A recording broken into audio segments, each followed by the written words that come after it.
ॐ भूर्भुवः स्वः तत्सवितुर्वरेण्यं भर्गो देवस्य धीमहि धियो यो नः प्रचोदयात् ॐ शांति शांति शांति नमस्कार दोस्तों this is my fourth video on the book Final Talks by Annamalai Swami.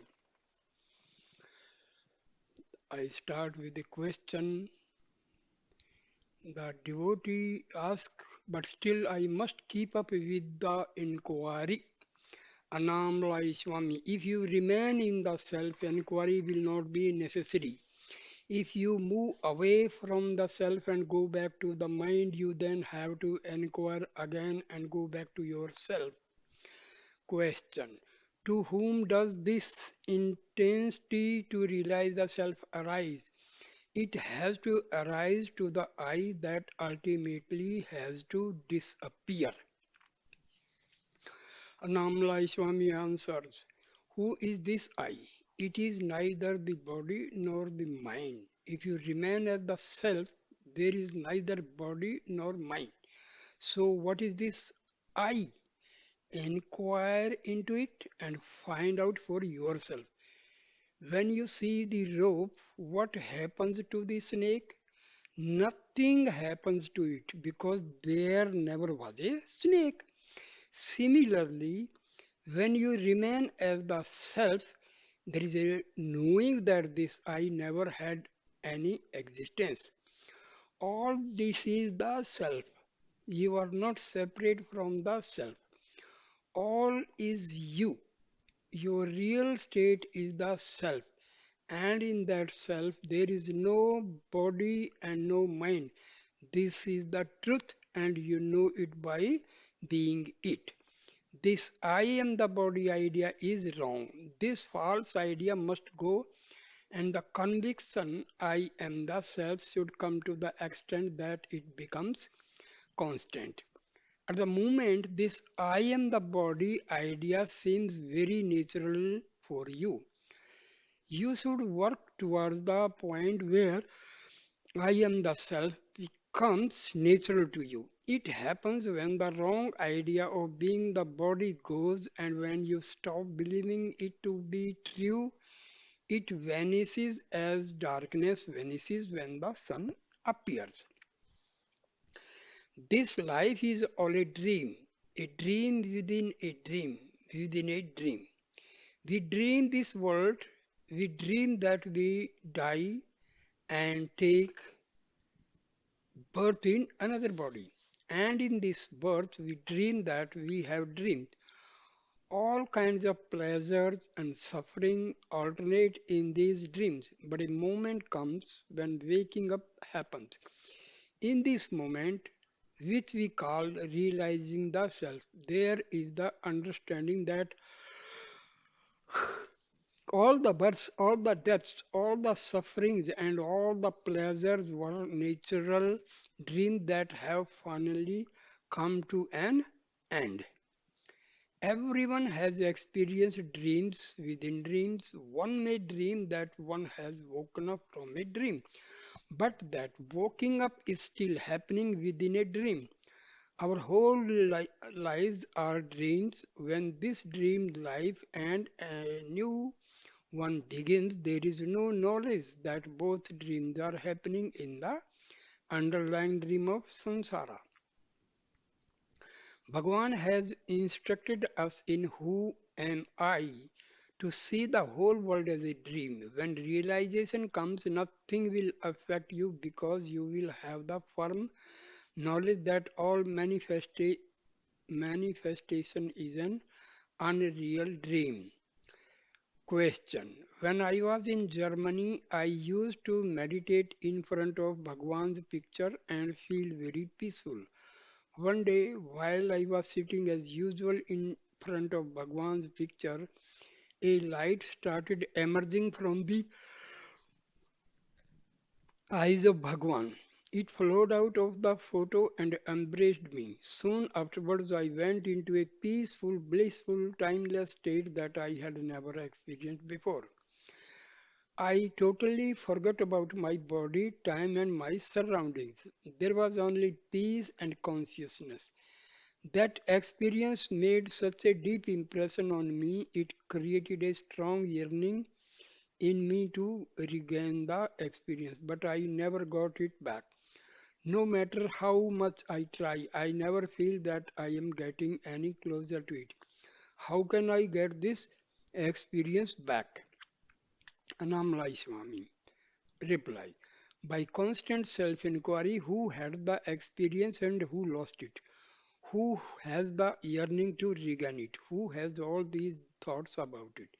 If you follow this approach, you will ultimately realize who you really are. The experience you had did not come from somewhere else, it is already within you. Find out who had the experience. Question.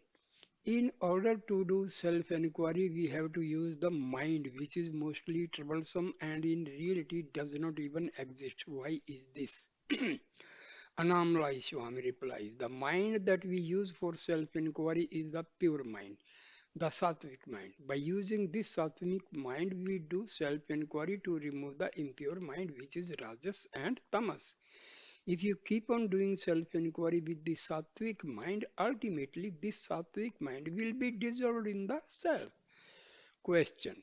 Some time ago, I felt very depressed and could not get out of this state. One day, while I was doing Grief Pradakshina, which I do every day, I stopped on Bhagwan's bridge, the parapet wall of a culvert about 4 miles from Ramana, and started meditating on horizontal with closed eyes. Suddenly, the depression lifted and was replaced by peace. This depression has not returned. Annamalai Swami, the one who had the depression was not you. Your real nature is peace. Don't identify yourself with either the mind or with the depressed state it produces. These are not you.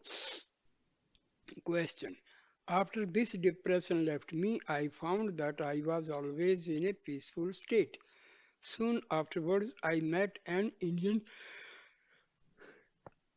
girl and fell in love with her. Sometimes the thought arises that I would like to marry this girl. Is it advisable to get married? Would it not be a hindrance to my sadhana? Annamalai Swami. Is this girl spiritually oriented? Question. Yes, she often goes to temple and reads spiritual books. Annamalai Swami. If the partner has progressed spiritually to the same extent that you have, it would be a great help.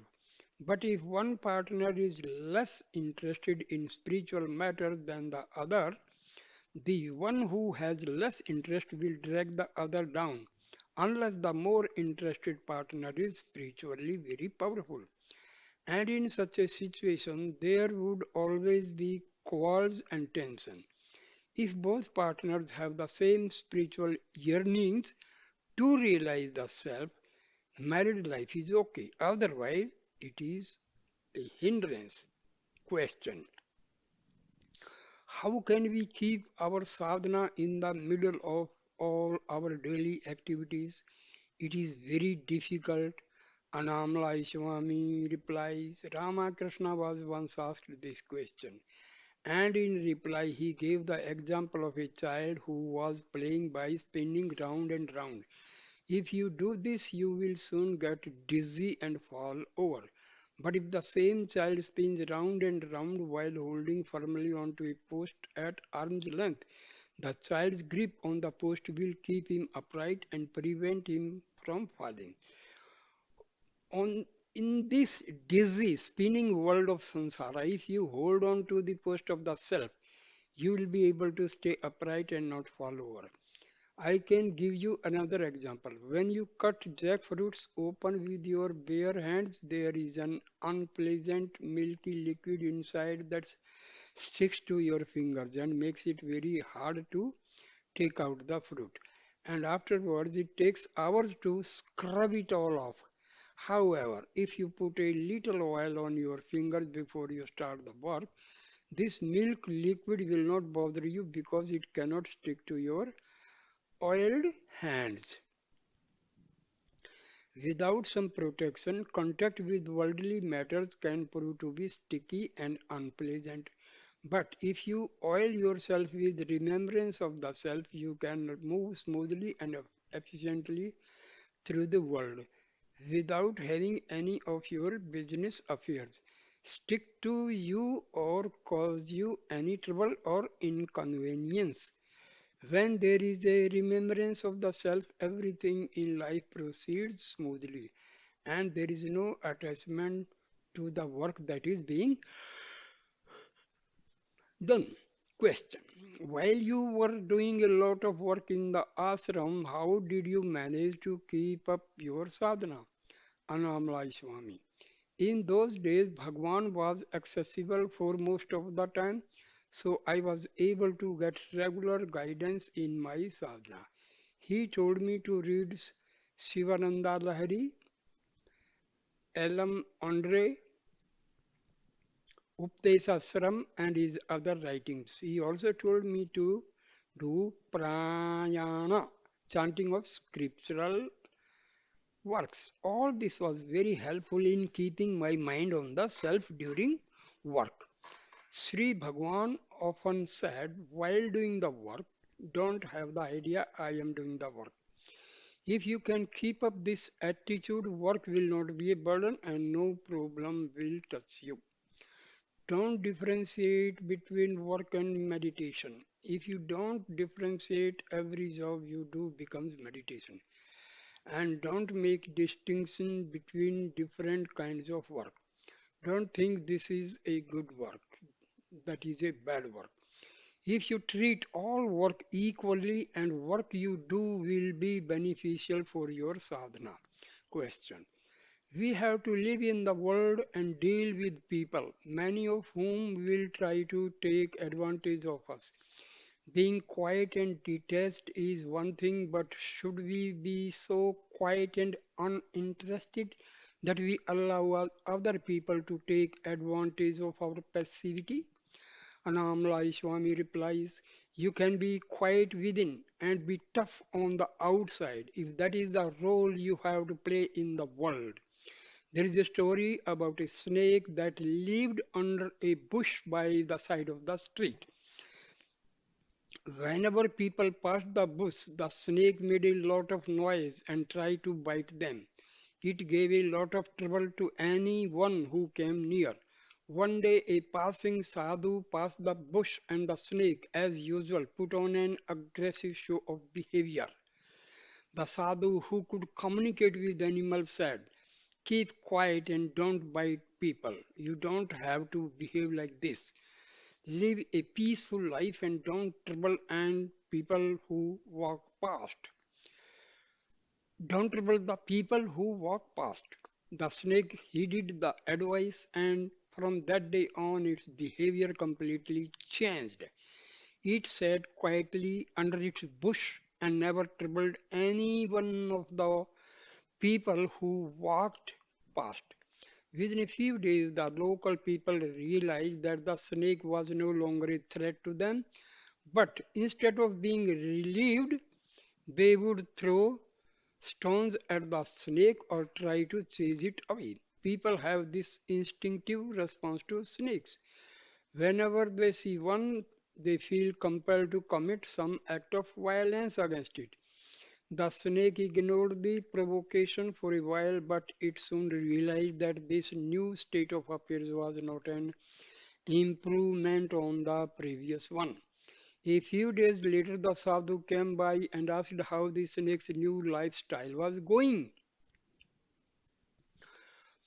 Not so good, responded the snake. I am suffering a lot on account of your advice. I am being very calm and I am not giving any trouble to anyone. But because of my calmness and sadhu like behavior, people are taking advantage of me by throwing stones at me and harassing me. They would never do this before because they knew I might retaliate and bite them. The sadhu thought about this for some time and then spoke.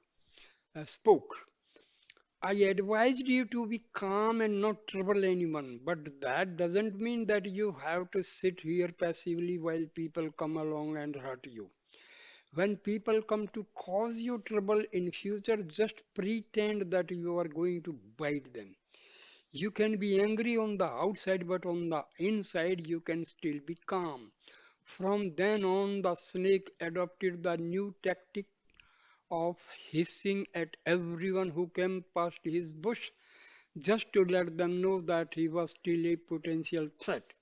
This was enough to make people give him a wide berth.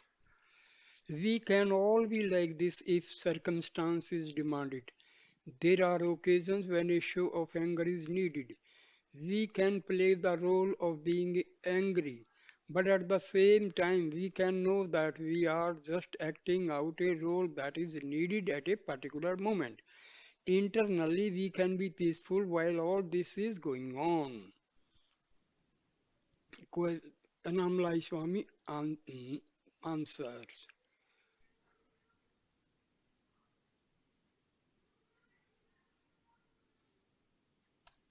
The same reply continues.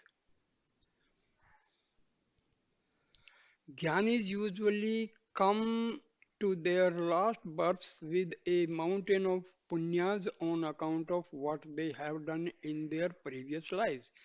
The jnani cannot experience all these punyas himself, but those who come into contact with him can receive them as blessings. The same thing can be said for all the papams that the jnani bring to his final life. A poor man can suddenly become rich if a millionaire takes a liking to him and give him a lot of money.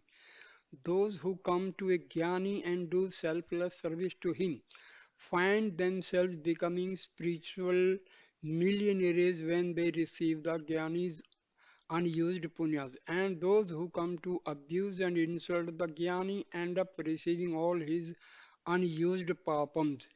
This is an automatic process. The Jnani does not pick and choose the people who are going to be the recipients of these punyas. This transfer happens automatically. Devotees grow spiritually by receiving all these blessings. They reach heights that would be difficult or impossible to reach through their own efforts. My own life illustrates this. When I was very young, I stayed alone, doing all kinds of spiritual practice by myself. I doubt that I could have experienced the truth of the self through my own efforts. Fortunately, grace brought me to Bhagwan, and through Bhagwan's grace, I had the opportunity to serve him. My proximity to Bhagwan and the work I did for him made me ready for the truth. I learned this lesson about the necessity of being in the Gyani's presence early on in my time at Ramana. After a few weeks there, I found myself disappointed by the attitude of many of the people I found around Bhagwan. They seemed to be more interested in gossiping than in doing meditation. I knew that Bhagwan was a great man, but I did not feel comfortable living with people whom I thought were not taking the spiritual life very seriously. I decided to leave the ashram and meditate by myself. My attempt to run away was not successful. Bhagwan's grace and power brought me back from Polur, the place I had run away to. As I sat in front of Bhagwan on my first day back, Bhagwan looked at me, and while he was looking, I began to hear the words of one of the verses from Ulladu Narpadu Anubandham resonating in my heart.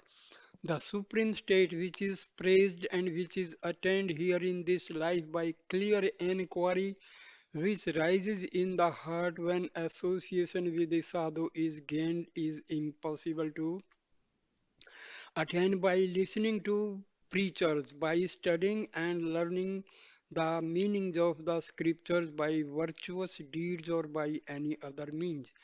I had never read this work before, so I don't know How these words managed to repeat themselves inside me. No one else heard them except me.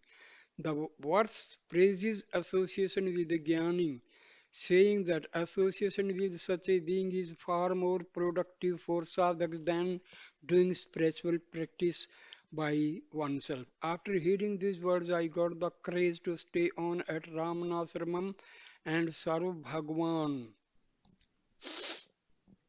Question. You said that by serving a jnani one could receive his unused punyas as a blessing. Does one not need a lot of punyas of one's own merely to have the opportunity to meet a jnani and serve him? It is not just a question of good luck. Annamalai Swami, yes, one of our saints has written a verse to this effect. Those who have accumulated punyas in many lives, those who have purified their minds to some extent, those who have made a big spiritual effort over many lives, these kinds of virtuous souls will get association with a realized Guru, and by his grace they will come to realize the truth.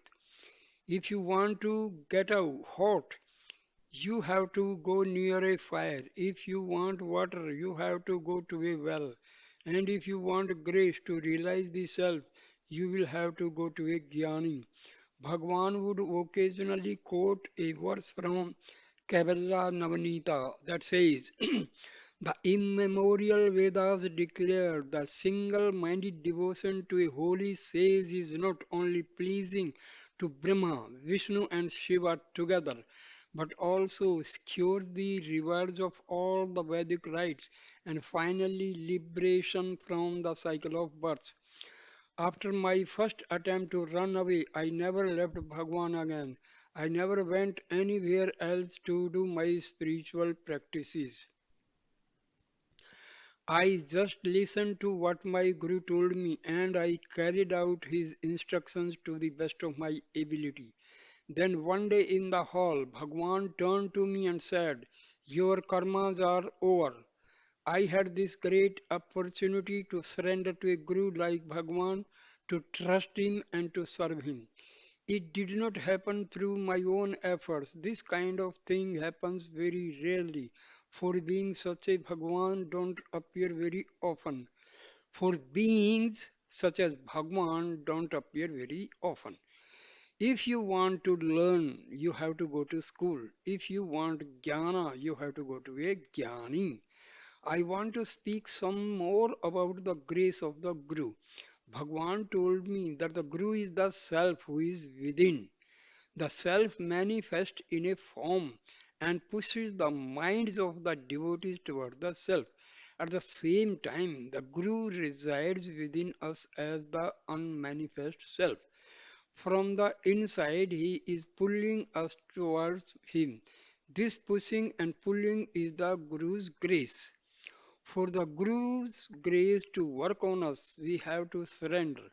We have to give up all the things of this world and all the other worlds and direct all our attention toward the self. If we want anything in this world or the next, our energy will be dispersed in these desires, and to fulfill these desires, we shall have to reborn again and again. I once told Bhagwan that I had a desire to go and live in a cave where I could do meditation by myself. Bhagwan told me, if you keep a desire like that in your mind, you will have to take one more birth. Why keep such a desire? If it is destined for you, it will happen by itself. Leave this idea alone. So give up all your desires, your likes, dislikes, and preferences.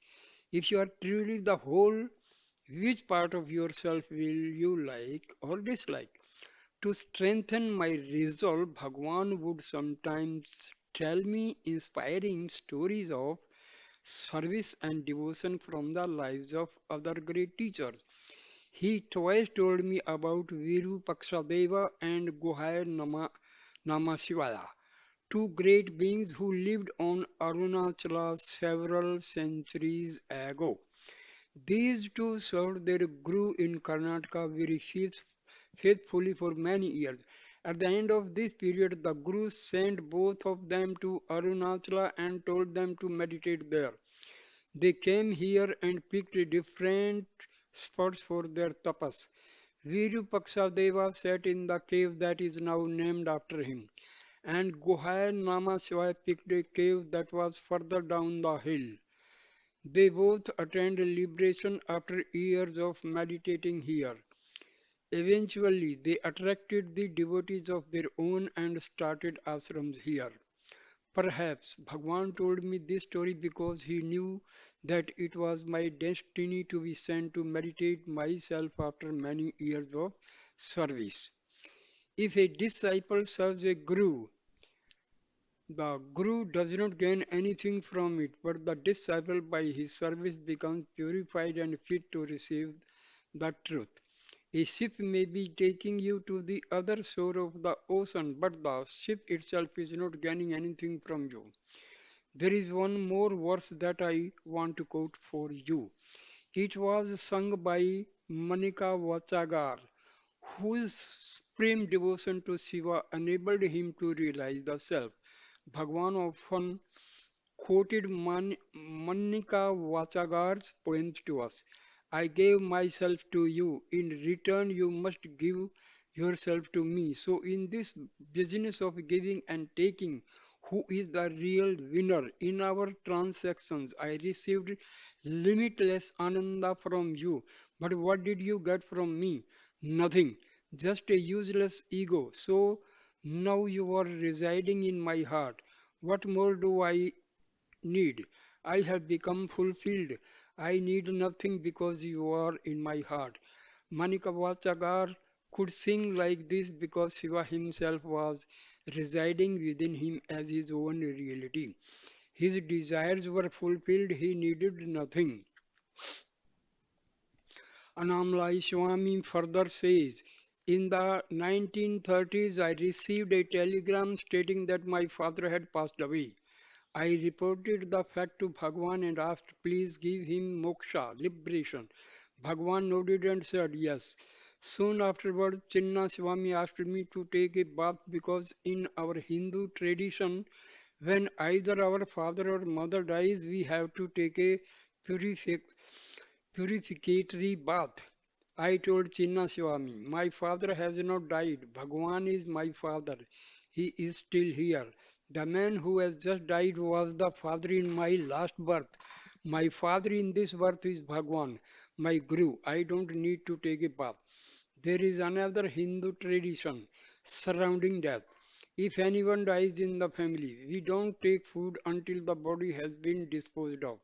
When Bhagwan's mother died at Sakandasram, Bhagwan ignored this rule, saying, Mother is not dead, let us eat. In this case, there was no ritual pollution involved because his mother had realized the self in her final moments. In such circumstances, the usual rules on bathing and fasting do not apply. There were other Hindu dietaries rule. Uh, Hindu dietary rules that Bhagwan sometimes ignored. When there is a solar or lunar eclipses, we are not supposed to cook or eat. On one such occasion, Bhagwan said, come on, let us take our food as usual. We don't have to worry about this eclipse. Some of the Brahmins who were more strict about obeying these sorts of rules were afraid to break their lifetime habits, but the rest of us went with Bhagwan and ate our food with him. After Bhagwan's mother died in 1922, Bhagwan continued to live at Sakandasram for several months. Then one day he went down the hill to his mother's samadhi and stayed there. Some power, some Shakti compelled him to go down the hill and abandon Sakandasram. Soon afterwards, Sakandasram was robbed and the thieves took cooking pots and a few other things away. Up till then, some of the devotees had been staying at Sakandasram to guard the place and the few things that were left there. But after this step, it was more or less abandoned and everyone moved down the hill and stayed there. Many people came to serve Bhagwan food there, and the items that were lost were soon replaced by donations from the visiting devotees. In the beginning, it was very primitive. Everyone, including Bhagwan, slept outside by a mango tree. The first building was a mud hut with a thatched roof that was erected over the site of Mother Samadhi. I came along a few years later at a time when the ashram was beginning to expand and put up new buildings. All these buildings were erected on the basis of plans that had been done by Bhagwan. In those days, cement was not available and we had to use a mortar made out of lime. I was very sensitive to chemicals in the mixture. I was always getting allergic reactions to them.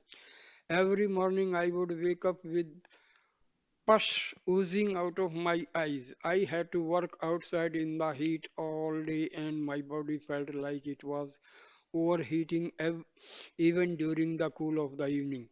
Bhagwan taught me how to prepare a special mixture made out of coconut oil, sesame oil, and castor oil. He told me that if I applied this mixture to my feet in the evening, it would take away this feeling of overheating. I tried it and it worked very well.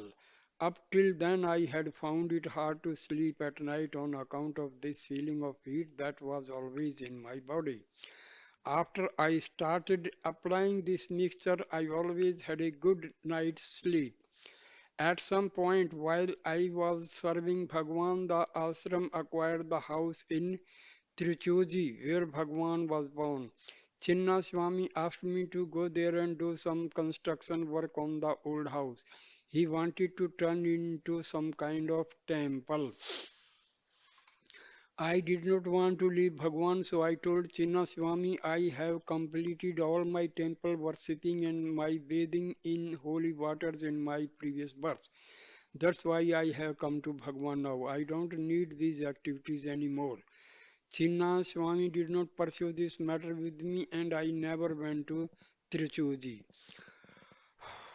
I had enough punyas to come to Bhagwan and receive his grace because I had done all these things in other lives. The charitable works, the good actions, the temple rituals, etc., that I had done in my past lives earned me the right to come to Bhagwan's presence to stay there and serve him.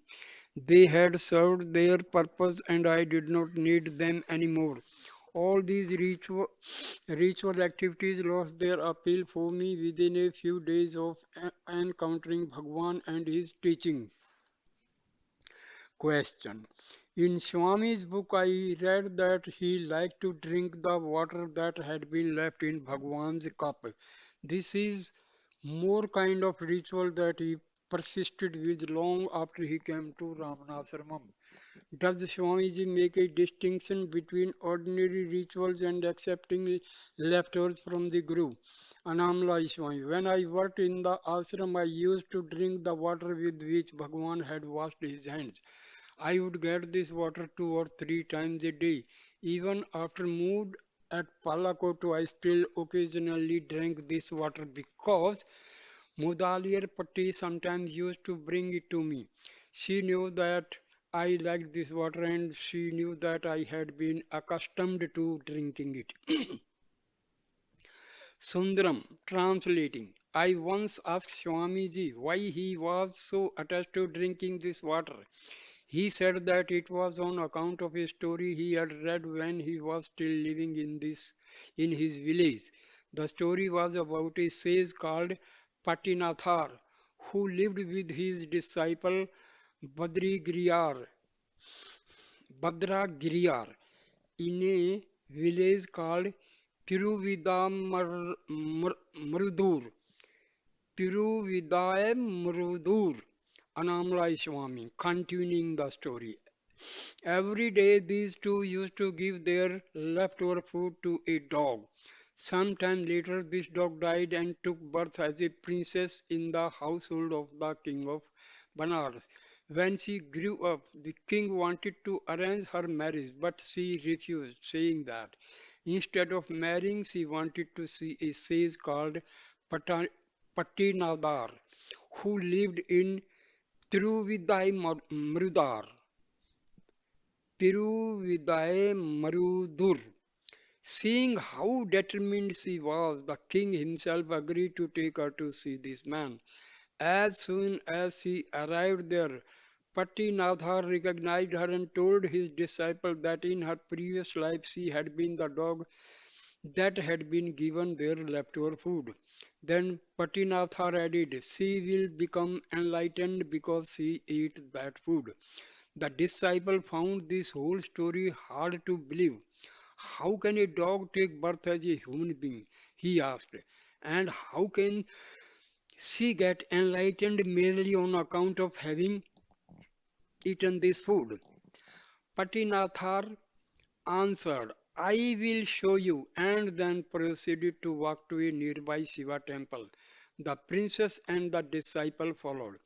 As they stood together inside the temple, Shiva appeared in front of them in the form of light. The light engulfed both the disciple and the princess and absorbed them into itself. Patinathar was left standing alone. He asked Shiva, I am all alone in this world now. Please tell me how I can also merge with you. Shiva replied, take this bitter tasting sugarcane with you and visit my temple. Each time you visit a temple, taste the sugar cane. If it tastes very sweet there in the temple, you will attain samadhi and become one with me. Patinathar followed these instructions and visited many temples, but during this period, which lasted many years, each time he tasted the sugarcane in these places, it always tasted bitter. Finally, he arrived at Thiruvanantiyar, a small town near Madras. He bit into the sugarcane, and in the moment that its sweet taste touched his tongue, he attained Mahasamadhi and physically disappeared. It was the memory of this story that made me want to drink Bhagwan's leftover water. In 1930s, while I was still serving Bhagwan in the ashram, I developed a severe stomach ache. One of Bhagwan's doctor devotee decided to take me to Madras for a checkup. I was examined there, but the cause of the stomach ache was not found. As I was about to return to the ashram, I remembered the story of Patinathar and decided to visit the temple at Truvantiyar on my way home. I had heard from other people that when Patinathar dematerialized in the temple, he left a Shiva lingam behind. When I went to pay homage to him in his Samadhi temple, I saw that this lingam was still there. Question. During deep meditation, peace is there all the time, but there is still a feeling that peace is something that can come and go. I know that this is just an idea, but I want to eliminate this idea and have the direct experience of the peace that never comes and goes. Bhagwan says, you are always the self. It is just your notion that you are not the self that has to be got rid of. How does this happen? Annamalai Swami. The self is peace and happiness. Realizing peace and happiness within you is the true realization of the self. You cannot distinguish between peace, happiness, and the self. They are not separate aspects. You have this idea that peace and happiness is within you. So you make some effort to find it there, but at the moment it is still only an idea for you. So ask yourself, to whom does this idea come? Who has this idea? You must pursue this line if you want to have the idea replaced by the experience. Peace is not an idea, nor is it something that comes and goes. We are always that, so remain as that. You have no birth and no death, no bondage and no freedom. It is perpetual peace and it is free from all ideas. The I am the body idea is what is concealing it. This is what has to go. Question. So, the notion of being the body and the mind comes back and covers the experience. Annamalai Swami. Yes, yes. This idea, I am the body, is not there during sleep. Everyone enjoys sleeping, and the reason we enjoy it is because there are no thoughts there. It is the thoughts that arise subsequently that cause us all our trouble.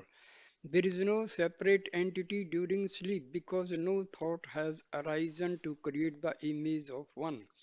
When walking comes, this first rising thought, I am the body, brings separation, doubts, and confusion.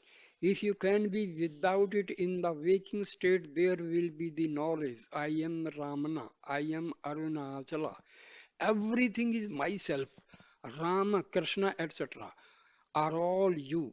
It is just this limiting, I am the body, thought that keeps this knowledge, this awareness from you. In the waking state, the jnani has no limiting thoughts, no ego that identifies with a name and a form. His state is crystal clear. Ramana Bhagwan had no ego, no limiting thoughts, which is why he knew himself to be this peace, this happiness. Question.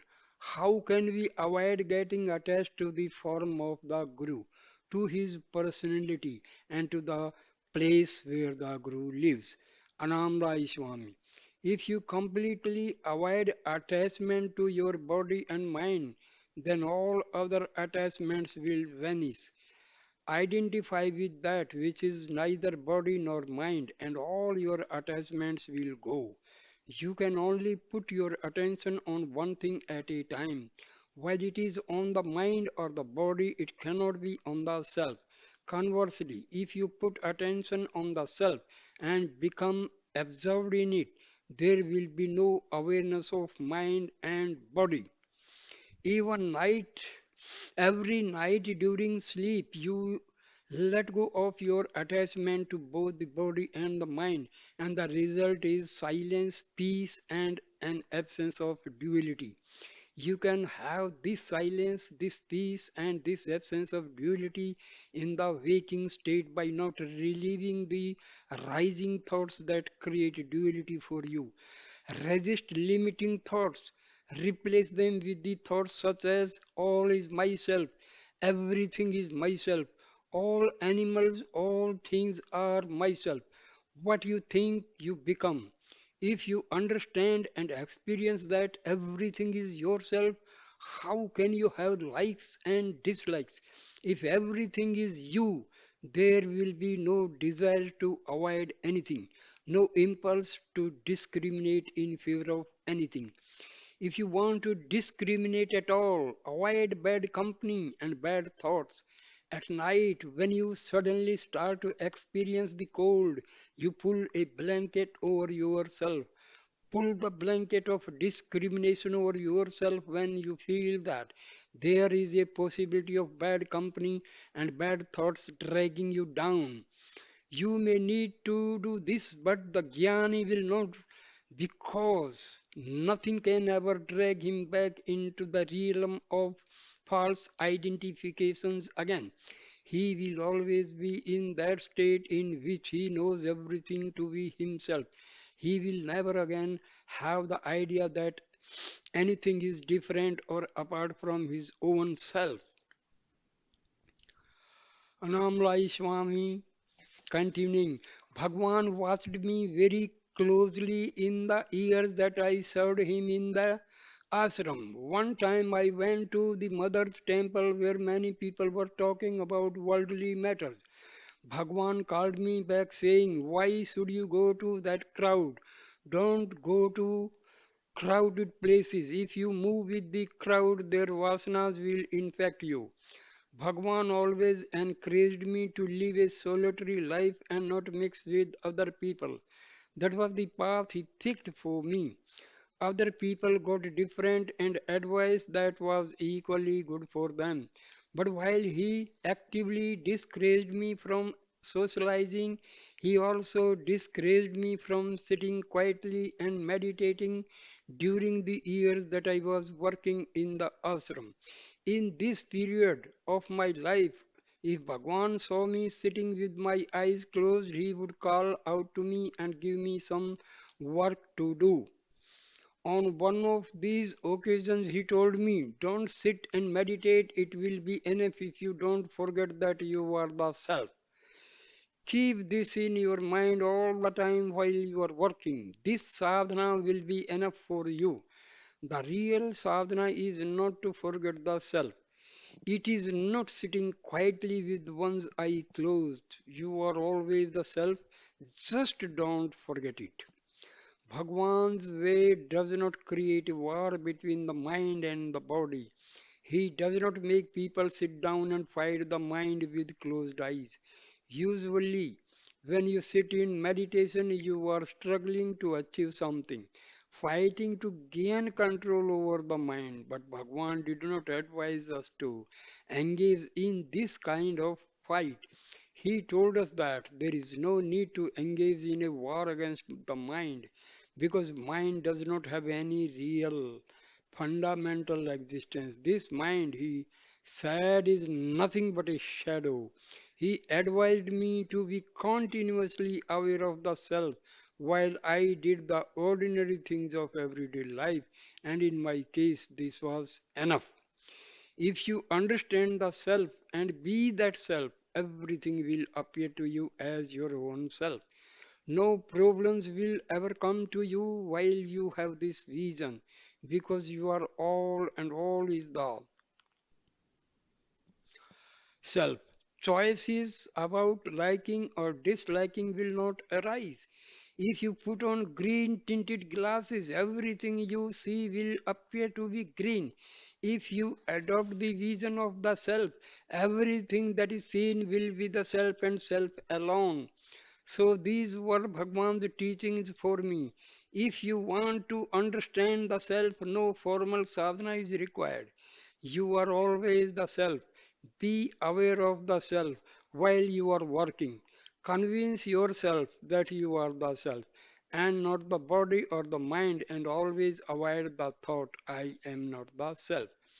Avoid thoughts that limit you, thoughts that make you believe that you are not the self. I once asked Bhagwan, "You are at the top of the hill.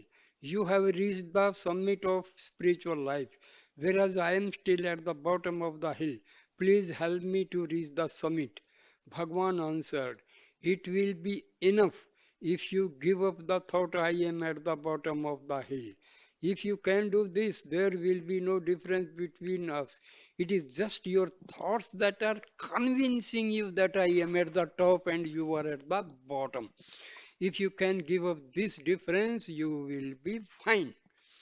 Don't adopt attitudes such as these that automatically assume that you are limited or inferior in any way.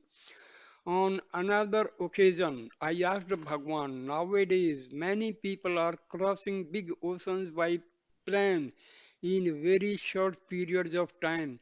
I would like Bhagwan to find us a good device, a jnana airplane that can speedily transport us to moksha."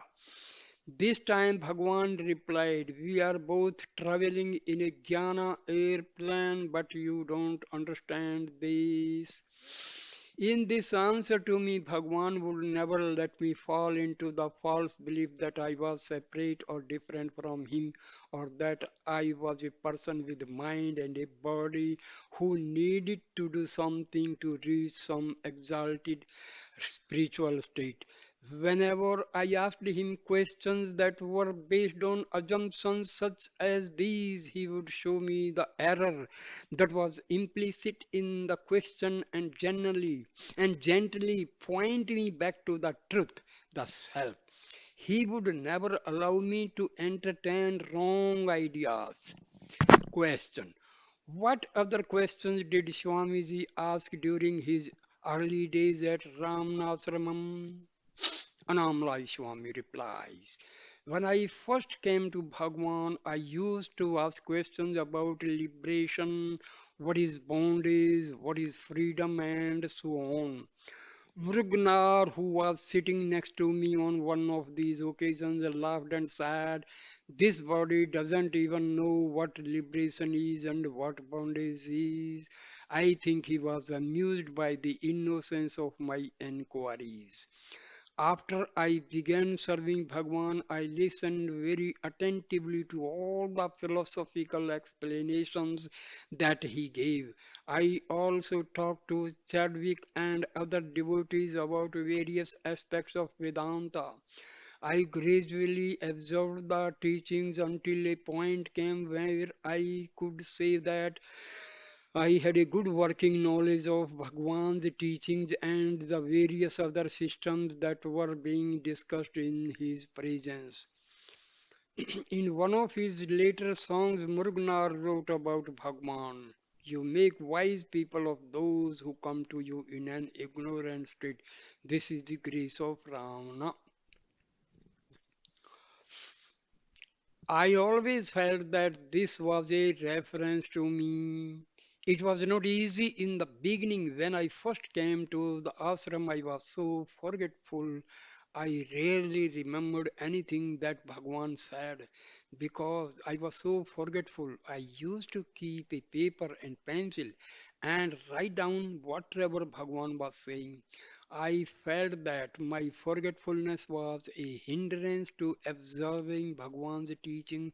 So one day I approached him and said, "Bhagwan, my memory is very bad. Could you please bless me with a good one?"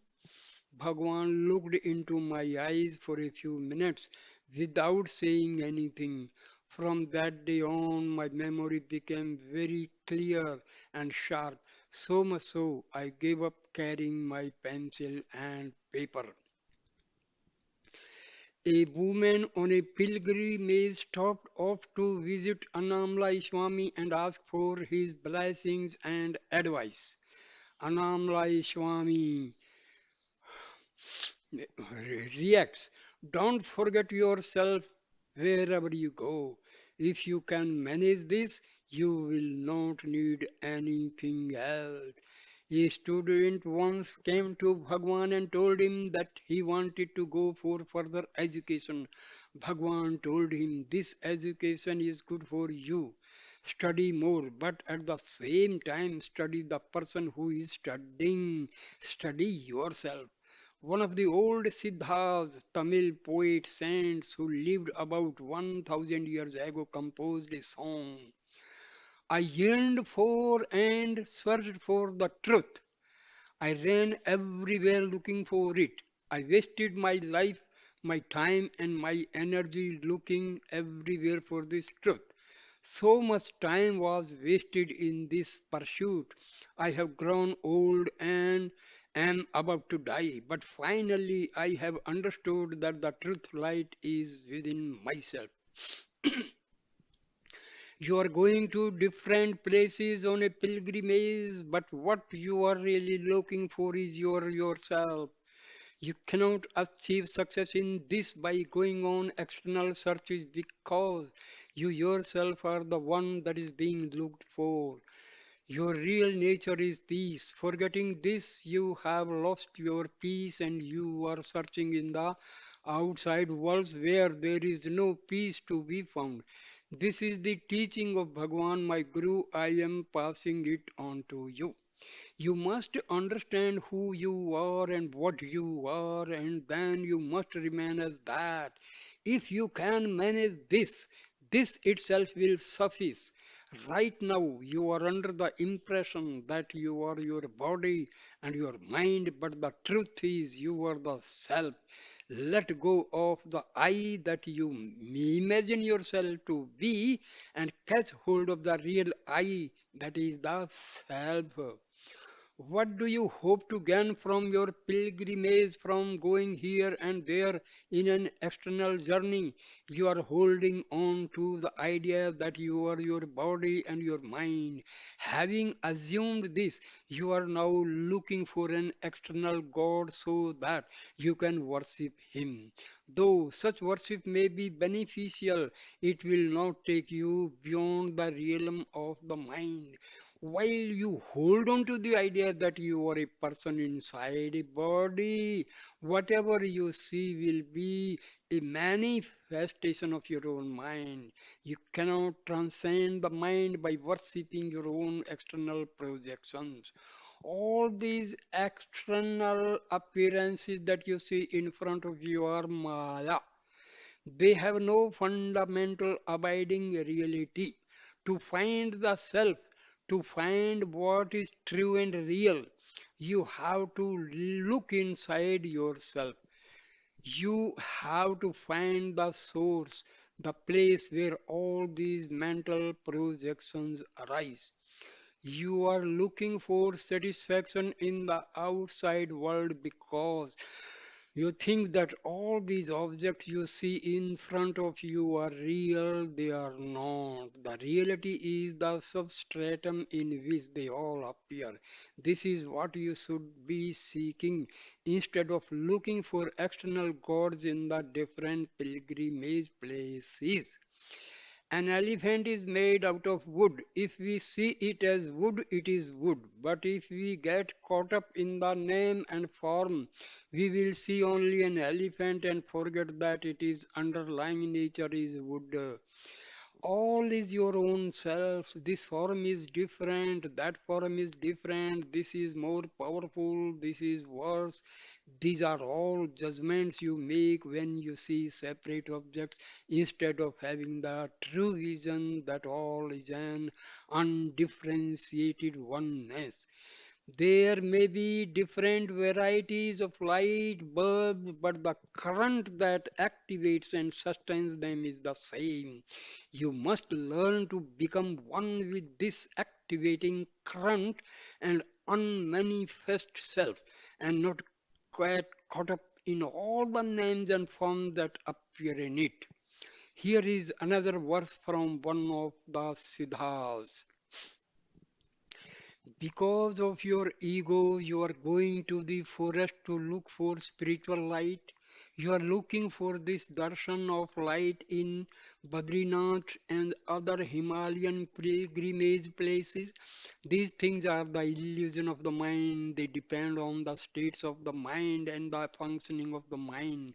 That which you are searching for is within yourself. Bhagwan wrote in Ulladunarpadu verse 11, knowing all else without knowing oneself, the knower of objects known is nothing but ignorance. How instead can it be knowledge? All the information the mind accumulates and all the experience it collects are ignorance, false knowledge. Real knowledge cannot be found in the mind or in any external location. The mind sees through colored glasses, and what it sees is tinted and tainted by that color. If your mind is in a spoiled and disturbed condition, the entire world will appear to be in a spoiled and disturbed condition. If your mind is crystal clear, everything will appear to you to be clear and peaceful.